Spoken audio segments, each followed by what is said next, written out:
el día de mañana, se acuerdan que hay descanso por el aniversario de la Universidad de San Carlos, nuestra amada Universidad de San Carlos, que está siendo tan violentada y violada por estas autoridades del Consejo, que son todos unos traidores y vende autonomía. Bueno, entonces vamos a seguir donde nos quedamos, chicos. Ya está puesta la lista del día de hoy. Así que ya se pueden ir apuntando. Se acuerdan que a las 1:30 lo cierro. Bueno, entonces vamos a seguir. El último día estábamos viendo algunas de las fuerzas intermoleculares, ¿verdad? Que eran las que causan los procesos de solubilidad, ¿no? Entonces quedamos viendo de que en el último ejemplo que vimos, que el puente de hidrógeno pues aumenta la solubilidad en agua, pero depende de la cantidad que haya, ¿verdad?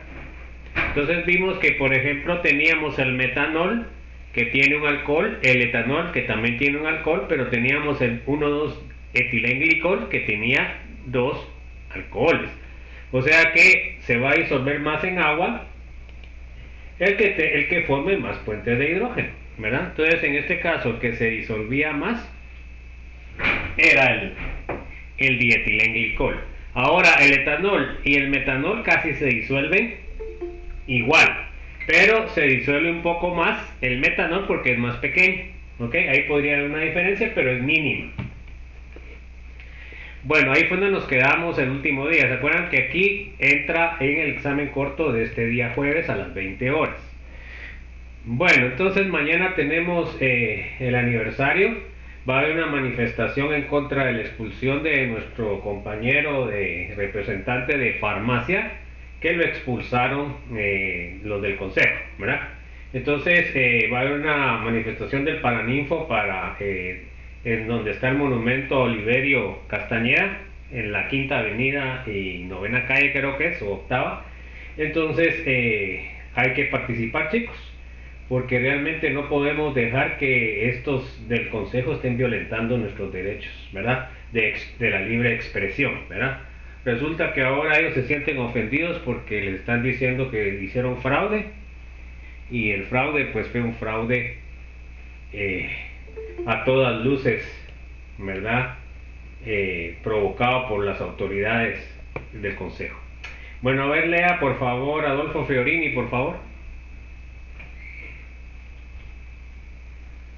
Cuando el cloruro de sodio se disuelve en agua, los iones se estabilizan en disolución por la hidratación, que implica interacciones ion-dipolo.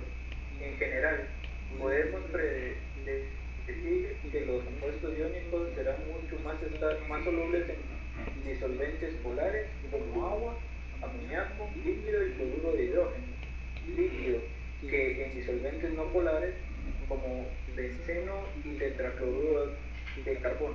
Entonces, ¿se acuerdan lo que hablamos el último día, verdad? Que igual disuelve igual. Entonces, si nuestra sustancia es polar, se va a disolver en disolventes polares. Si nuestra sustancia es apolar, se va a disolver en solventes apolares, ¿ok? Bueno, entonces, en este caso, el cloruro de sodio, pues sabemos nosotros que tiene enlaces iónicos, por lo cual significa que se va a disolver en disolventes iónicos. Entonces, acá podemos ver que el agua, el amoníaco y el fluoruro de hidrógeno son disolventes polares, por lo cual el cloruro de sodio se va a disolver ahí. Pero si tenemos disolventes como el benceno y el tetracloruro de carbono, que son apolares, no se va a disolver, ¿verdad? Esa es la gran diferencia. Bueno, sigamos pues. A ver, léame Adriana Monzón, por favor. Debido a que las moléculas de los disolventes no polares carecen de un momento dipolar, no pueden faltar a los iones sodio y cloro, solvatación es el proceso mediante el cual un ion o una molécula se rodea por moléculas del disolvente, distribuidas de una forma específica. Cuando el disolvente es agua, este proceso se llama eliminación. Entonces se dan cuenta que eso ya lo vimos, cuando las moléculas de agua rodean al sodio, la parte de la molécula que va a estar unido al sodio es el cloruro porque tiene carga negativa. Y el cloro, lo que va a estar del lado de la molécula de agua ahora va a ser el hidrógeno que tiene carga positiva. Bueno, a ver, léame por favor Alejandro Valdemar. Las interacciones intermoleculares que predominan entre los iones son iónicas, cargas cloruro de sodio, dipolo-dipolo, diferencia de electronegatividad CO y CCl, y puentes de hidrógeno, OH y NH. Los compuestos no polares son las interacciones ion-dipolo inducido, fuerzas de Van der Waals, que son mucho más débiles de las interacciones ion-dipolo. Como consecuencia de los compuestos iónicos, por lo general son muy poco solubles en disolventes no polares. Ok, otra vez volvemos a igual disuelve igual. Ahí está un pequeño resumen. Vamos a ver una cosa, un problema que podríamos preguntárselo en un examen corto o en el examen parcial. Entonces, a ver, léame Andrea Michel, por favor.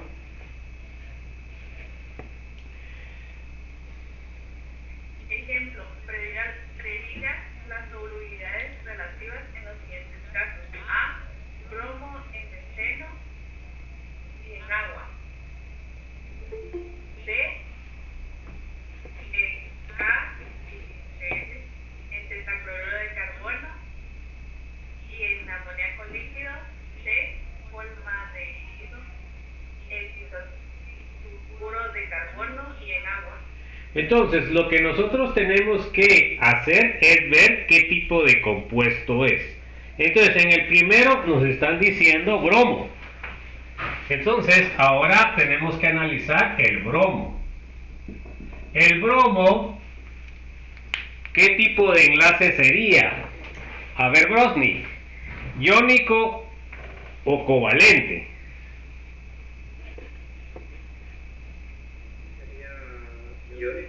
Iónico.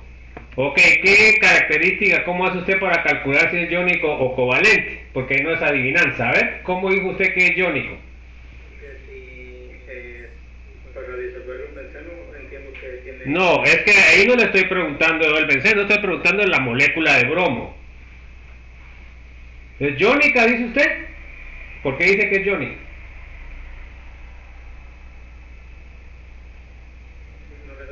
Bueno, entonces se da cuenta que por eso ahí les va mal en el examen. A ver, Byron, ¿qué dice usted? ¿Es iónica o es covalente? Es covalente, Inge, porque las moléculas del mismo elemento solo pueden formar enlaces covalentes. Bueno, pero ahora sería covalente, estoy de acuerdo. Pero ahora, ¿es covalente? ¿Es polar o es apolar? Apolar, diría yo. ¿Por qué? Porque al ser el mismo elemento, la diferencia, el momento bipolar sería de cero. Ok, perfecto. Bueno, entonces, ahora, ¿en dónde se va a disolver el bromo? ¿En el benceno, que tiene un momento bipolar igual que 0? ¿O en el agua, que tiene un momento bipolar igual a 1.7? A ver, 87. ¿En dónde se disuelve? Byron. En el agua líquida. Bueno, y si es covalente apolar, ¿el agua es iónica o es apolar? El agua es iónica. Ah, bueno, entonces iónica disuelve a covalente apolar. ¿Se da cuenta los conceptos? Hasta el momento iba bien, pero aquí sí ya no captó. A ver, Carlos Francisco, ¿qué dice usted? ¿En dónde será soluble el bromo? ¿En el benceno o en el agua?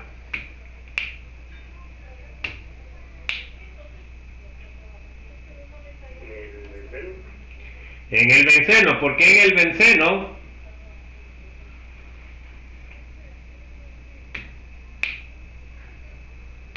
¿Por qué en el benceno? A ver. No sé. Bueno, entonces fue de pura chiripa. Quiere decir de que este no es una molécula polar. Bueno, entonces el mu que tiene el benceno es 0. Eso significa que es apolar. Pero el agua, en este caso, tiene un mu de 1.87 de Weiss. Entonces, ¿qué quiere decir? Este es apolar y este es polar. Entonces, ¿apolar en dónde se va a disolver? ¿Se va a disolver en el benceno o se va a disolver en el agua? A ver, Carlos Norberto, a ver.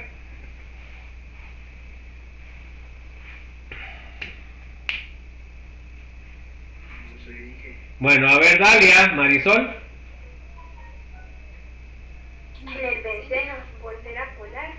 Apolar disuelve a apolar, no se puede disolver en este porque tiene un 87, significa que es polar. Entonces se da cuenta que ahí van todos los... ¿Ah? ¿Qué? ¿En el agua? ¿En el agua qué? ¿En el agua qué? ¿Quién me habló? ¿Quién habló, jóvenes? ¿Quién? No miro yo aquí. Bueno, ¿y Dalila qué fue lo que dijo? En lo apolar, en el benceno, volver a polar. Bueno, entonces eso es lo que estoy diciendo, mi estimada, y usted me está diciendo al contrario. Bueno, se da cuenta que por eso no entiende. Bueno, entonces, este es apolar, se va a disolver en apolar, y entonces en este caso el benceno es apolar, en él se va a disolver. Bueno, entonces ahora el KCl. El KCl, ¿qué tipo de enlace es? A ver, Danilo Fernando, ¿es iónico o es covalente? Es covalente y elíptico. No, no es covalente. A ver, David Alexander, ¿qué es el KCl?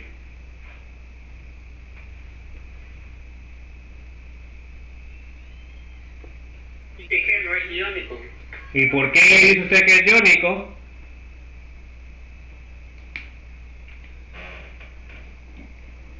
Entonces, jóvenes, lo que tienen que hacer es buscar la electronegatividad, no es de estar uno adivinando. Bueno, el cloro tiene, déjenme ver, el cloro tiene 3. ¿El potasio cuánto tiene? Tiene 0.8. Acá tenía, el bromo tenía 2.8 y 2.8. Al restar 3 menos 0.8, ¿cuánto queda? A ver, 2.2. queda 2.2. Entonces, eso es lo que tienen que hacer, pues, jóvenes. Se dan cuenta que eso ya lo vimos. Bueno, entonces, este resultado, ¿qué es lo que quiere decir? Diana, ¿es iónico o es polar? ¿O es apolar? ¿Es iónico o es apolar? El enlace ese. Bueno, ahorita le digo, dije, pero no te voy. Ay, Dios, hombre. Ya lo había dicho yo, ¿qué anda buscando usted en libros? ¿Es iónico? Bueno, entonces, ¿en dónde se va a disolver? ¿En el tetracloruro que tiene mu igual a 0 o en el amoníaco líquido que tiene mu igual a 1.46? ¿En dónde se va a disolver? Amoníaco líquido. Como es polar, esto es iónico, o sea que está polarizado. Entonces, este se va a disolver en un disolvente polar. El tetracloruro de carbono tiene un mu igual a 0, por lo cual dice que es apolar. Ahora tenemos el amoníaco líquido, que tiene un mu de 1.46 de Weiss, quiere decir de que es polar. Entonces, este es polar, se disuelve en polar. Entonces, eso es el proceso que ustedes tienen que hacer. Ese es el proceso que tienen que hacer. Bueno, ahora el formaldehído. ¿En dónde se va a disolver?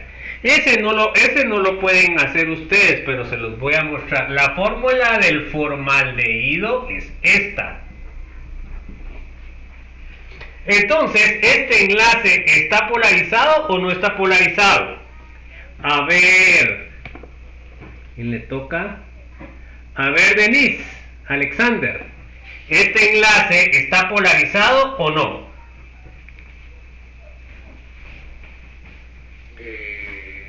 Yo diría que sí. ¿Por qué? Sí tiene razón, pero ¿por qué dice usted? Por la red salida en 1. Por la diferencia de electronegatividades, el carbono tiene 2.1 y el oxígeno tiene 3.5. El enlace, el sigma, que es uno de ellos, es polar, porque 2.1 menos 3.5, ¿cuánto sale? Denis, ¿cuánto sale 2.1 menos 3.5? Disculpe, ¿Qué? yo tengo 2.5 de electronegatividad de carbono. ¿Perdón? 2.5. Sí, perdón, tiene razón, 2.5. ¿Cuánto queda entonces? 1, ¿ah? Ajá. Entonces 1 es mayor que 0.5, entonces el enlace es covalente polar. Bueno, entonces es polar. ¿En dónde se va a disolver entonces? En el disulfuro, que tiene un mu igual a 0 de Weiss, o se va a disolver en agua, que el mu es igual a 1.87. Este es polar y este es apolar. ¿En dónde se va a disolver? Se va a disolver en el disulfuro o en el agua.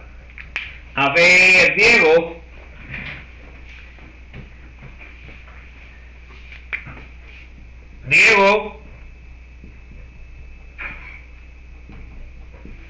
En el disulfuro.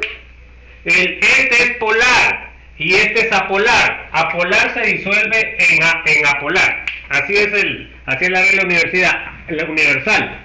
Apolar se disuelve en polar. Esa es la regla universal, Diego José.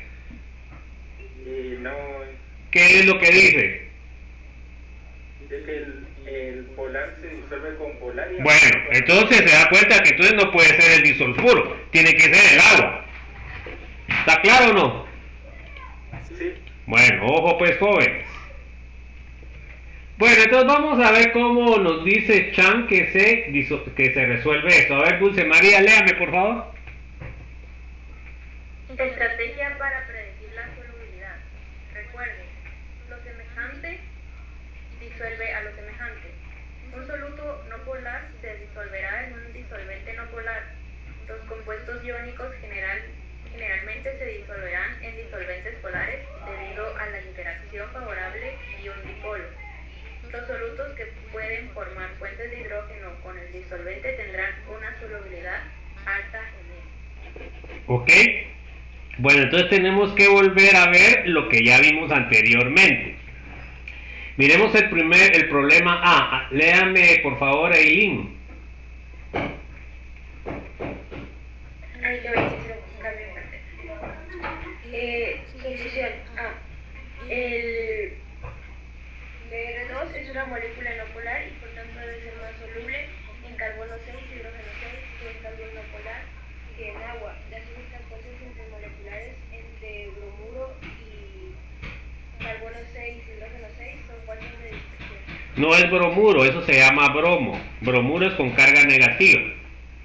Bueno, entonces, ¿se dan cuenta que lo que discutimos anteriormente? ¿Está claro eso, jóvenes, o no? Esmeralda, léame la B.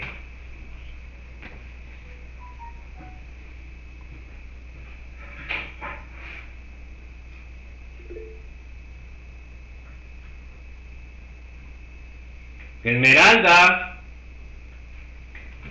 Se durmió ya. Estuardo Josué, por favor. Bueno, vea pues.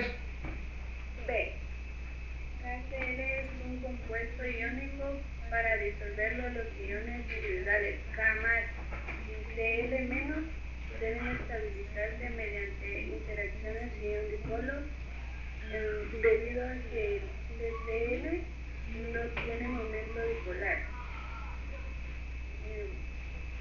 Esta Cl debe ser más soluble en NH3 líquido, una molécula polar de un Ok, entonces en este caso el KCl tiene enlace iónico, por lo cual va a formar los iones K más y Cl menos, entonces se va a disolver más en el amoníaco, que es un disolvente polar. Bueno, eso es lo que se les va a preguntar en el examen corto y en el parcial. Bueno, a ver, léame por favor, Estuardo José. Debido a que el CH2 es una molécula polar y el CH2 una molécula lineal, es no polar. Ok. Entonces acá podemos ver el ejemplo. Miren, este es el formaldehído que le puse la fórmula K. Se dan cuenta que acá el vector se va a dirigir hacia el oxígeno, o sea que es polarizado. En cambio acá para el disulfuro de carbono, a pesar de que es polar, pero los dos vectores van en diferente, tienen la misma cantidad, pero diferente dirección, por eso es que me sale 0. Entonces, ¿qué pasa? Síganme leyendo, por favor, Estuardo José. Las cuotas entre las moléculas de CH2O y CH2 son dipolo-dipolo, inducido y de dispersión. Por otro lado, el CH2O puede formar fuentes de hidrógeno con el agua, de manera que debe ser más soluble en este disolvente. Bueno, entonces el aldehído, aquí forma fuente de hidrógeno porque el oxígeno tiene dos pares de electrones libres, ¿verdad? Entonces puede formar fuente de hidrógeno con el agua. Entonces, el aldehído va a ser más soluble en agua. Ahí tienen el ejercicio práctica número 1 para el resumen, que lo tienen que presentar cuando terminemos la unidad. Bueno, vamos a ver el efecto de la presión y la temperatura en la solubilidad. Vamos a ver la solubilidad de los sólidos en líquidos. Bueno, a ver, léame por favor, Félix Eduardo.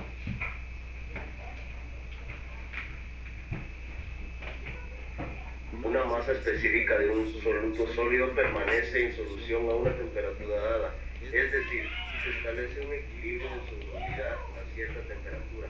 La presión influye poco en la solubilidad de los sólidos en los líquidos porque los líquidos son prácticamente incomprensibles. Sin embargo, si la temperatura cambia, se disolverá más soluto o bien precipitará de la solución hasta restablecer el equilibrio a la nueva temperatura. Entonces, se dan cuenta de que la solubilidad normalmente es mayor en cuanto aumenta. Siempre hay sus excepciones, pero un sólido va a ser más soluble si el líquido tiene una mayor temperatura. A ver, léame por favor, ¿dónde me quedé? Déjeme ver. Ya me pasé. A ver, Guillermo Enrique, por favor, léame. Bueno, ahorita Guillermo.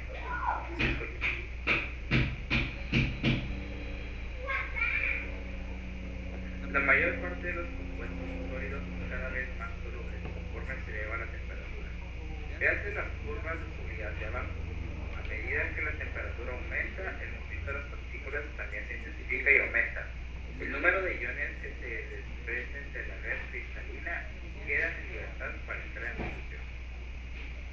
Ok, entonces se dan cuenta que, por ejemplo, tenemos varios sólidos. Tenemos el sulfato de sodio, tenemos el cloruro de sodio, tenemos el sulfato de sodio, pero no es el mismo sulfato, que es el verde. El negro sería el cloruro de sodio, el rojo es el nitrato de potasio, el azul es el nitrato de plomo y el hidróxido de sodio es el amarillo anaranjado. Bueno, entonces podemos ver nosotros que lo que estamos diciendo arriba, que normalmente pasa, conforme aumenta la temperatura, aumenta la solubilidad. Acá tenemos en el eje de las X solubilidad, lo que son gramos por 100 mililitros.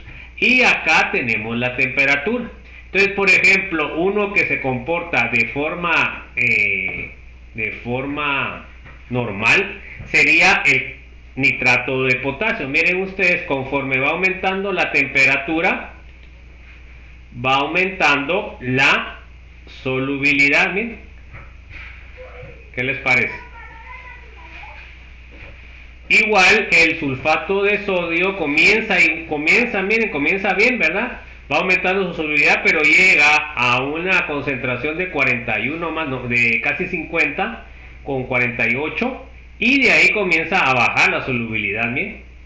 O sea que por eso normalmente las reglas tienen excepciones. Bueno, entonces al principio el sulfato de sodio sí se comporta acá, pero al llegar a una concentración de 48 ya se comporta diferente.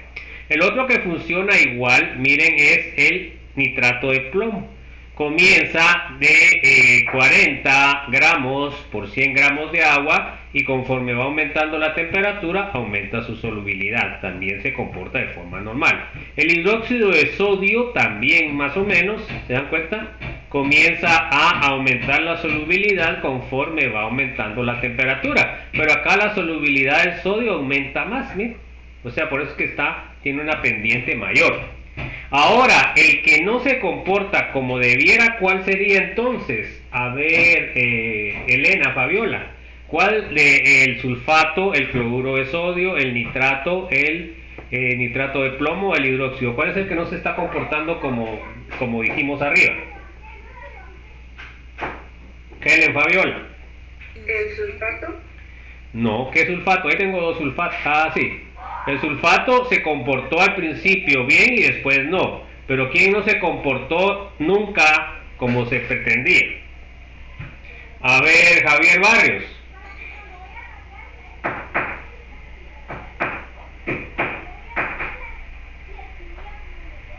Bueno, si no sabe, diga no. Johanna, ¿cuál de todos los que están ahí no se comportó como esperábamos? El NaOH, ingeniero. No, el NaOH sí, miren, fue subiendo la solubilidad conforme fue aumentando la temperatura. A ver, José Alejandro. ¿Cuál? ¿Qué pasó con el cloruro de sodio? El cloruro de sodio no aumentó la solubilidad, miren, siempre quedó igualmente. ¿Se dan cuenta que ahí está la línea negra que está ahí?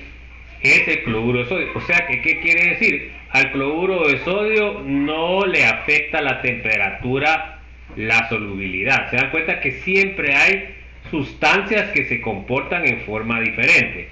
Por supuesto, cada uno de eso tiene una razón de ser, ¿verdad? Acá tenemos el video de interpretación de gráficas versus temperatura, que es importante, ahí está. Por favor, ahí lo miran porque les puedo preguntar algo de estos videos. Bueno, a ver, léame Julio Galvez, por favor.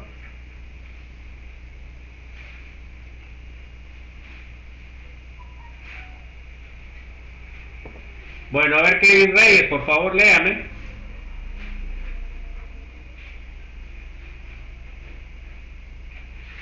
Vieron que están solo están ahí puestos. María Fernanda, por favor, léame.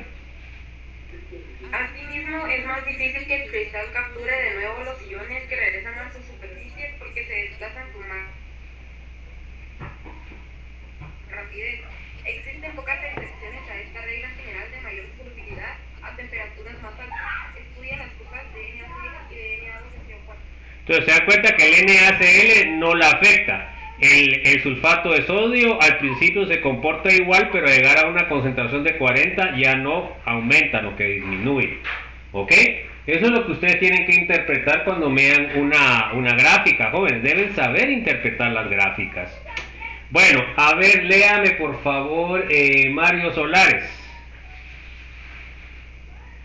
Si se emplea una solución de nitrato de plomo 2 en equilibrio con un exceso de nitrato de plomo 2 sólido, precipita más soluto hasta que se establece de nuevo el equilibrio a la temperatura más baja.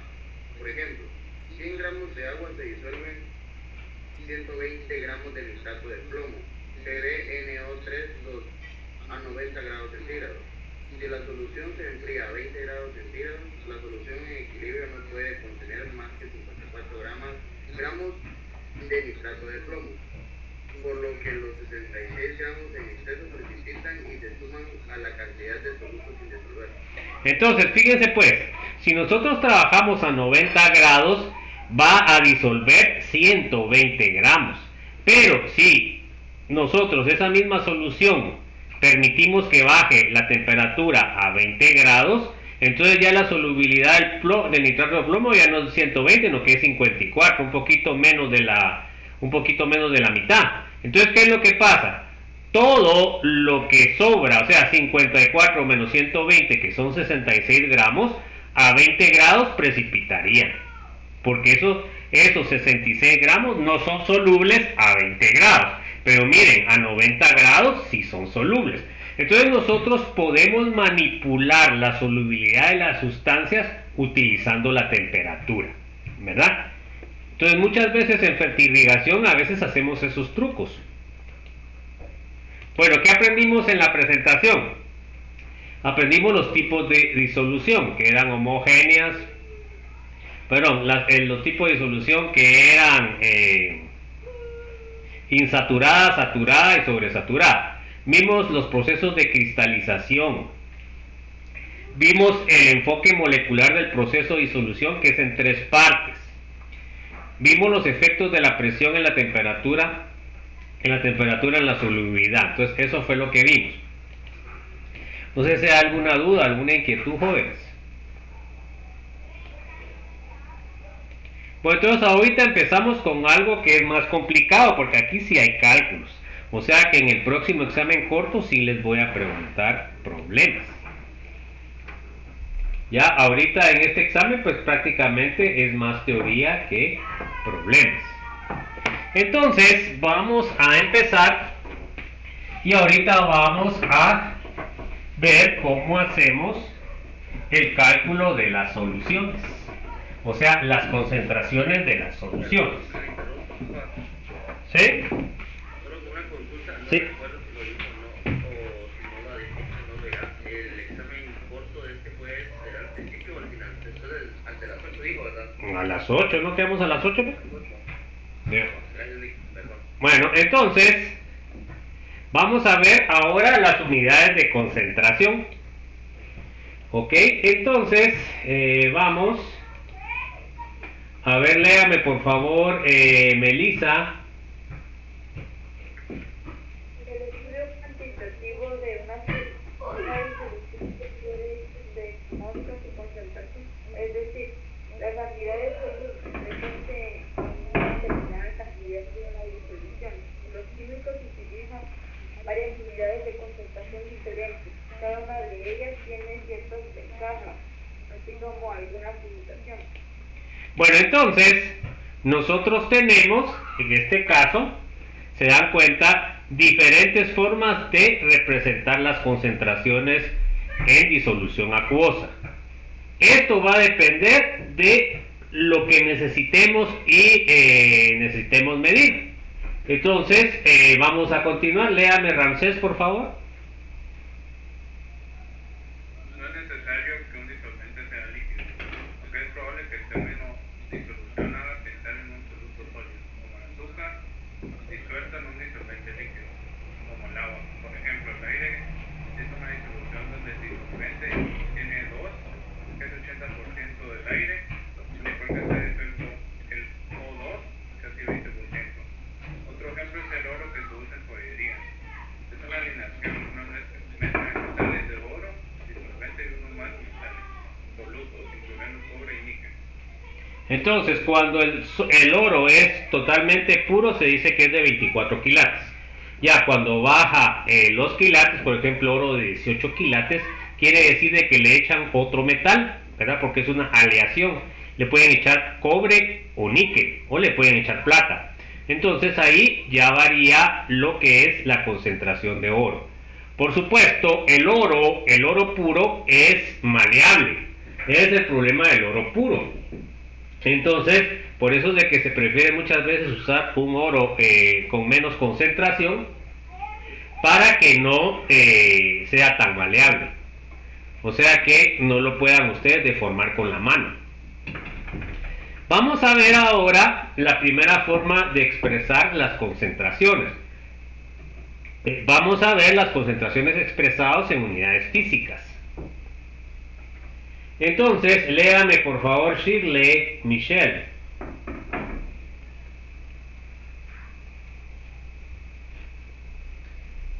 Bueno, a ver, Valesca, por favor. Bien, se durmió. A ver, Wilson. Póngase más cerca del micrófono que no se le oye bien. Cuando se usan unidades físicas, las concentraciones de las disoluciones se expresan en una de las formas siguientes. Ok, entonces vamos a ver la primera forma de expresar de las unidades físicas. A ver, léame por favor, Adriana Monzón.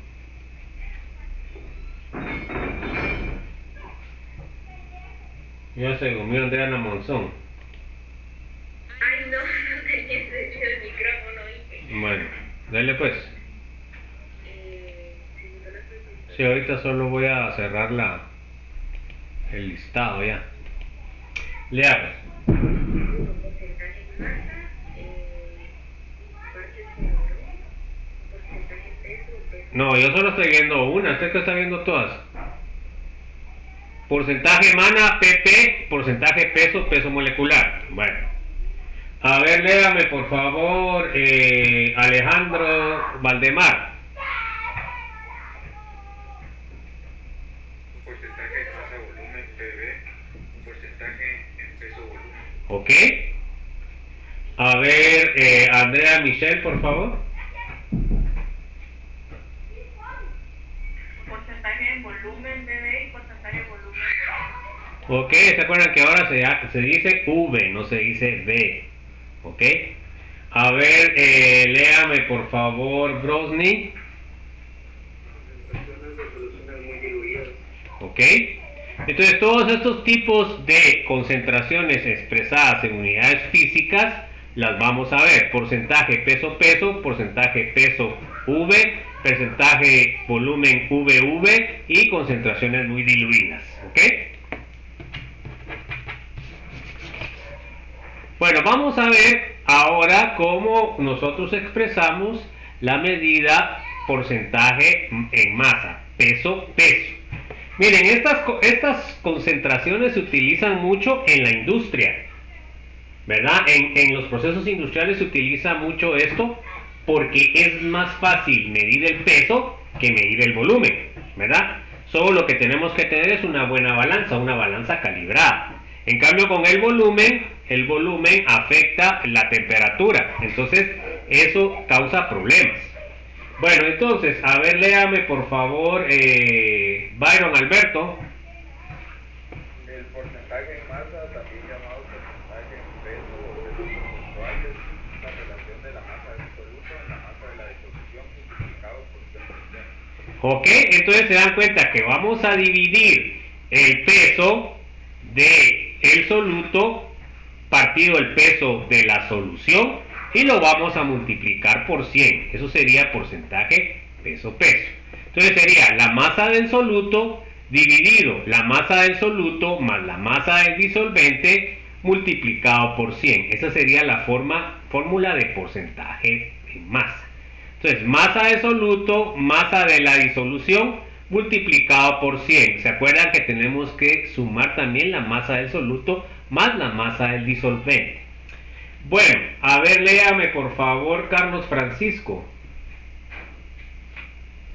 El porcentaje en masa no tiene unidades porque es una relación de cantidades semejantes. Entonces, nosotros tenemos en el denominador tenemos gramos y en el numerador tenemos gramos. Entonces nos queda gramo partido gramo, nos queda 0. O sea, no nos queda 0, sino que nos queda sin dimensión. Bueno, a ver, Carlos Manuel, léame el ejemplo, por favor. Una muestra de 0.892 gramos de cloruro de potasio se disuelve en 54.6 gramos de agua. ¿Cuál es el porcentaje en masa de KCN en la disolución? Bueno, entonces nosotros tenemos que hacer la fórmula que está arriba, ¿verdad? Sería la masa del soluto, que en este caso sería el cloruro de potasio. Y tenemos la masa del disolvente, que sería el agua. Entonces, para calcular, sería el porcentaje de masa del cloruro de potasio, que va a ser igual a la masa del soluto partido la masa de disolución por 100. Entonces, sustituimos Esta cosa es muy sencilla, jóvenes, y ahí se equivocan, pues, jóvenes. Miren, sería 0.892 gramos del KCl partido 0.892 gramos más 54.6 gramos de agua por 100. Entonces, el porcentaje nos queda 1.61%. Hagan el cálculo, por favor, a ver si les sale eso. Ahí se acuerdan que les dije que necesitan una calculadora con regresión lineal y con resolución de ecuaciones. Y saber, mano. ¿Sí? ¿Da eso? Sí. Bueno, entonces, ojo. ¿Sí? A mí me quedó 1.63. Entonces no sé qué pasó. ¿Ya ven a algún otro le salió .63, Juan? A mí me quedó 1.67. Sí, cuando nos queda en un número alto, por ejemplo, 7 se aproxima a 1, pero algo así. Bueno, entonces sale 67. Como es mayor que 5, entonces se aproxima el 0. Eso supuestamente lo vieron en química general, se llama aproximación. Entonces se le sale 67. Este número es mayor que 5, entonces se aproxima a 61. Si hubiera sido 1.63, entonces acá no se aproxima y les hubiera quedado 1.60. ¿Está claro, jóvenes, o no? Eso es lo que hacen las calculadoras, el Excel y cualquier otra. Bueno, vamos a ver ahora la segunda forma de expresar. Vamos a ver concentración de una solución expresada porcentaje, masa, volumen. Se da cuenta que la anterior era peso. Pero fíjense pues, con el volumen ya tenemos el problema de que lo líquido se ve afectado por la temperatura, ¿verdad? Ese es el problema de usar. Pero todo depende de la cantidad que ustedes estén haciendo. Puede ser que les afecta mucho o que no les afecte en nada. O sea, depende de la cantidad que estén manejando. Ustedes están manejando cantidad de toneladas, pues no les afecta en nada. Bueno, a ver, léame por favor, Carlos Norberto. Concentración de una solución expresada en porcentaje de masa o volumen. En este método la concentración se expresa como gramos de soluto por 100 mililitros de solución. Ok, entonces ahora, por favor, Dalila.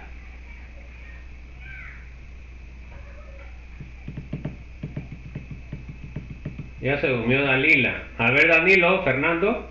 Bueno, dale, Dalila.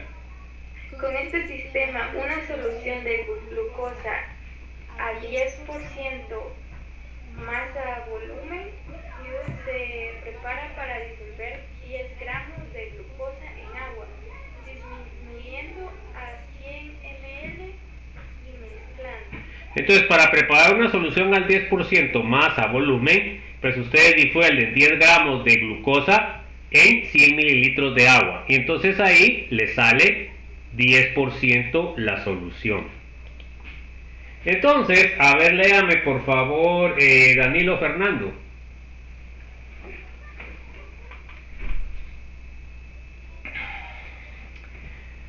Bueno, Danilo Fernando se durmió. David Alexander, por favor, no tiene micrófono. También la solución al 10% masa volumen se puede preparar por disolución de 20.0 gramos a 200 ml, 50.0 gramos a 500 ml, etc. Nota, la disolución solo se hace después de haber disuelto el soluto. Desde luego se puede emplear cualquier otra relación apropiada de dilución. Entonces, dependiendo cuánto quieran ustedes preparar, así va a ser el volumen. Si quieren preparar 1 litro, tendrían que pesar 100 gramos para que les quede al 10%. ¿Ok? Lo que les decía acá, cuando ustedes hacen la disolución, tienen que disolver el soluto antes de que lleguen al volumen total, porque si no, tienen problemas, ¿verdad? Eso es ya cuestión de laboratorio. Entonces el porcentaje masa-volumen va a ser igual a los gramos de soluto partido los mililitros de solución. Se da cuenta que es diferente el cálculo. Aquí no tomamos en cuenta los gramos de soluto dentro de la solución. Aquí solo tomamos los mililitros de la solución que hacemos por 100. Bueno, miremos el ejemplo. A ver, léame por favor, Diana. Las soluciones de agua oxigenada H2O2 a 3% suelen servir como antiséptico de uso externo para evitar infecciones. ¿En qué volumen de esta solución hay 10.0 gramos de H2O2?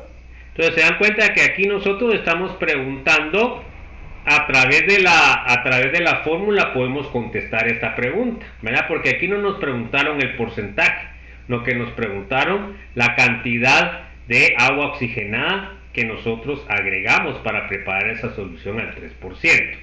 Bueno, entonces, ¿qué es lo que tenemos como dato? Y eso es lo que tenemos que ver siempre en los problemas.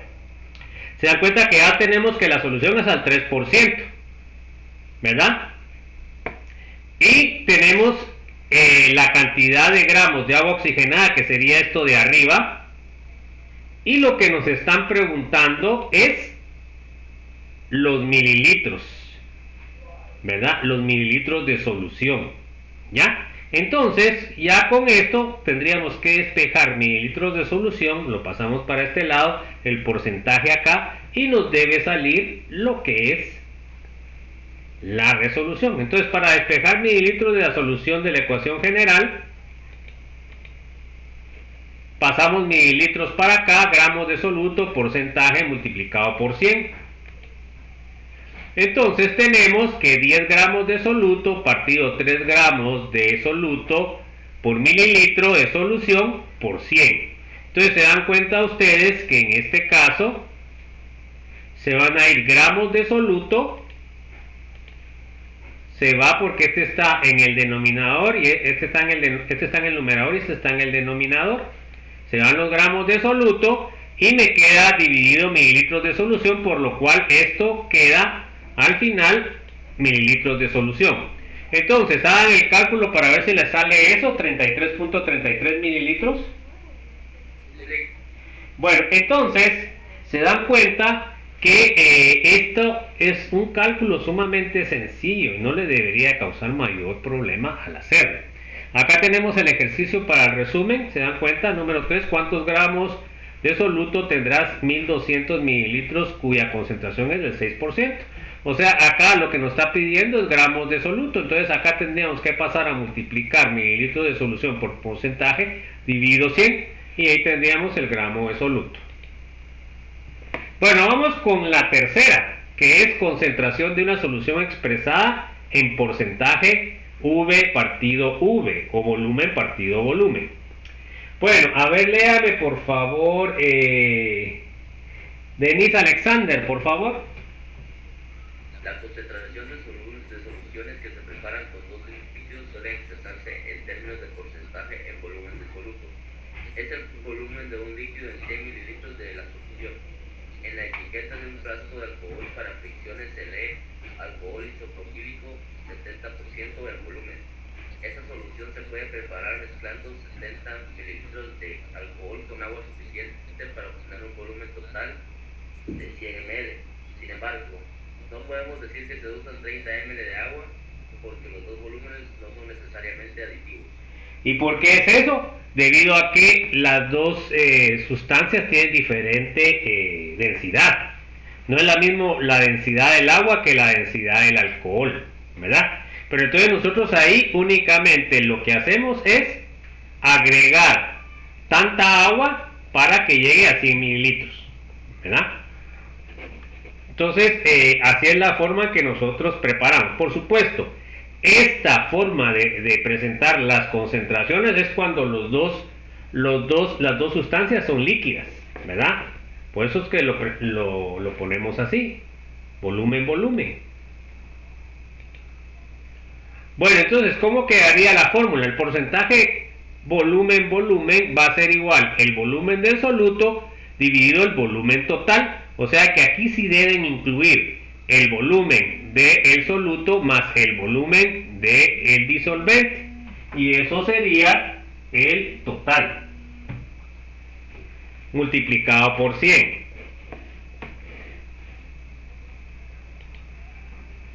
A ver, léame por favor, Dayana, por favor. El porcentaje en volumen se usa para expresar la concentración del alcohol en las bebidas alcohólicas. Por lo general, los vinos contienen 12% de alcohol en volumen. Esto se traduce en 12 milímetros de alcohol en cada 100 milímetros de vino. Mililitros, no milímetros. Mililitros de vino. En la industria de las bebidas se usa también la unidad proof, 2 veces el volumen. El alcohol puro es alcohol 100%, por consiguiente es 200 proof. El whisky escocés es 86 proof o 43% es alcohol. O sea que acuérdense que esa medida proof pues lo impusieron los que hacen bebidas alcohólicas, ¿verdad? Con fines de eso pues es por los aparatos que utilizaban ellos. Entonces cuando ustedes midan que tiene una medida proof, quiere decir de que la mitad es el porcentaje volumen, volumen, ¿ok? Se dan cuenta que el alcohol 100%, que sería el vodka, a veces el vodka llega hasta el 100%, sería 200 proof, ¿ok? Y el whisky normalmente tiene un porcentaje de 43%, o sea, es bastante fuerte también el whisky, ¿va? O el aguardiente es más o menos 40%. Bueno, entonces, a ver, Denise Alexander, léame el ejemplo, por favor, ya casi para terminar.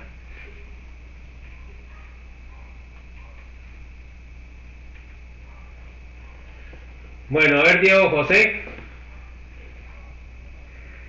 ¿Cuál es el porcentaje en volumen de una solución de alcohol isopropílico preparada mezclando 25 ml de alcohol con agua suficiente para completar un volumen total de 125 ml de solución? Ok, se dan cuenta que aquí es el volumen total, ¿verdad? Me están diciendo el volumen total 125, o sea que 100 mililitros es de disolvente y 25 mililitros será el soluto. O sea, ya está incluido, ¿va, jóvenes? Entonces, ahora nosotros utilizamos la que habíamos visto, volumen soluto partido volumen total por 100. Entonces, en este caso son 25 partido 125, se me van los mililitros, multiplicado por 100 me da 20% volumen. Se dan cuenta que no tiene dimensionales porque las eliminamos porque dividimos con las mismas dimensionales. Acá tenemos el ejercicio para el resumen.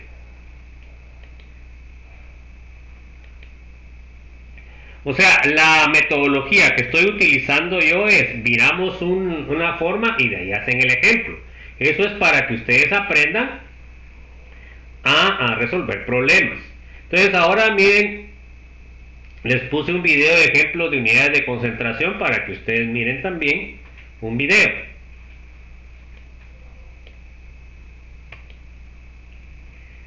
Bueno, entonces solo vamos a leer esto y ahí casi nos vamos a quedar. A ver, léame por favor, Dulce María.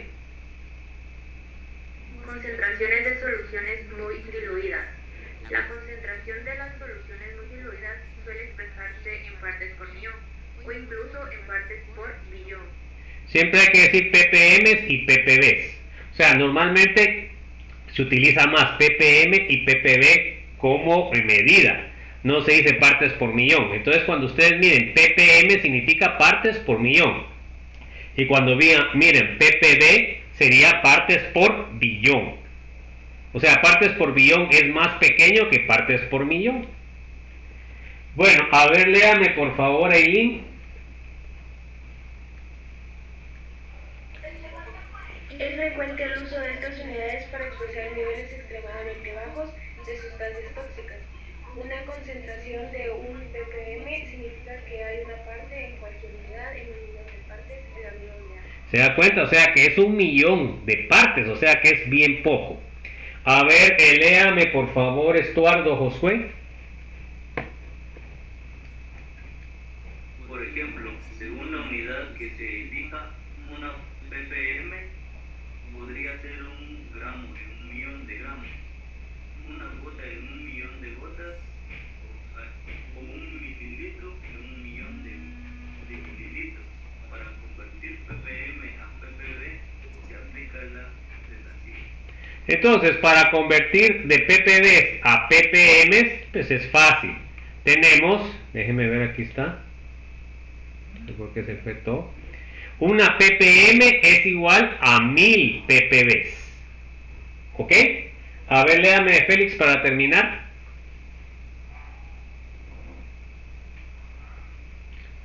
Félix. A ver, Guille. Bueno, dale pues. Un ppm es igual a 1000 ppb. En una comparación con unidades de dinero, un ppm equivale al valor de un centavo en 1.000.000 de centavos. Es decir, un centavo en $10,000. Un ppb equivale al valor de un centavo en 1.000.000.000 de centavos. Un centavo en $10,000 millones en soluciones acuosas. Un ppm, 1 miligramo por litro. Un ppb, 1 microgramo por litro. Ok, entonces se dan cuenta de que un ppm es equivalente a 1000 ppb. Un ppm es igual a 1 miligramo por litro, en cambio un ppb es 1 microgramo, que se pone como μ por litro. Bueno, entonces ahí nos vamos a quedar, chicos. Entonces que tengan un feliz inicio de semana. Y mañana, los que puedan, por favor, a las 8 de la mañana hay manifestación desde el Paraninfo, allá en la antigua Facultad de Medicina, para el homenaje que tiene para la muerte de Oliverio Castañeda. Entonces los que puedan ir, porque realmente, si ustedes se dan cuenta, no podemos hacernos los locos cuando están expulsando estudiantes sin ninguna base, solamente porque dicen la verdad. Y nosotros como universitarios debemos de decir la verdad. Nadie nos debe coartar esa libertad. Y por eso Oliverio Castañeda lo mataron, ¿verdad? Entonces, por favor, los que puedan ir, vayan y van a participar en esa marcha. Yo voy a tratar de llegar, entonces, y muchos profesores, ya los del claustro nos pusimos de acuerdo que vamos a llegar para apoyarnos, ¿verdad? Entonces, acuérdense ustedes, sí, es tremendo eso lo que está pasando en la universidad. No podemos dejar que estas autoridades sigan el poder. Todos los decanos y todo el consejo, por dignidad, deberían de renunciar y jubilarse. Mejor, y son unos traidores a nuestra universidad. Entonces, por favor, ahí participan.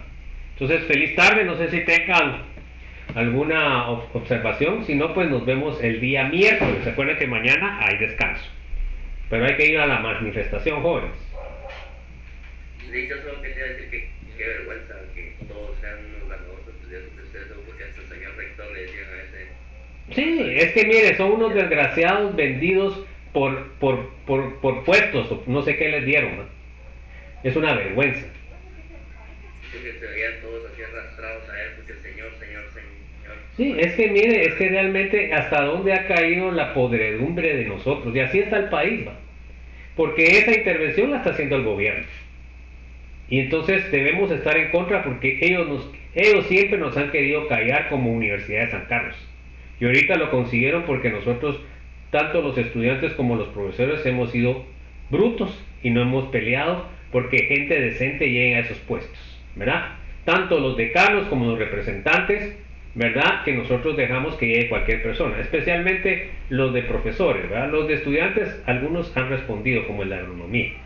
Bueno, jóvenes, entonces no sé si tienen alguna otra observación. Si no, un abrazo y nos vemos mañana en la manifestación.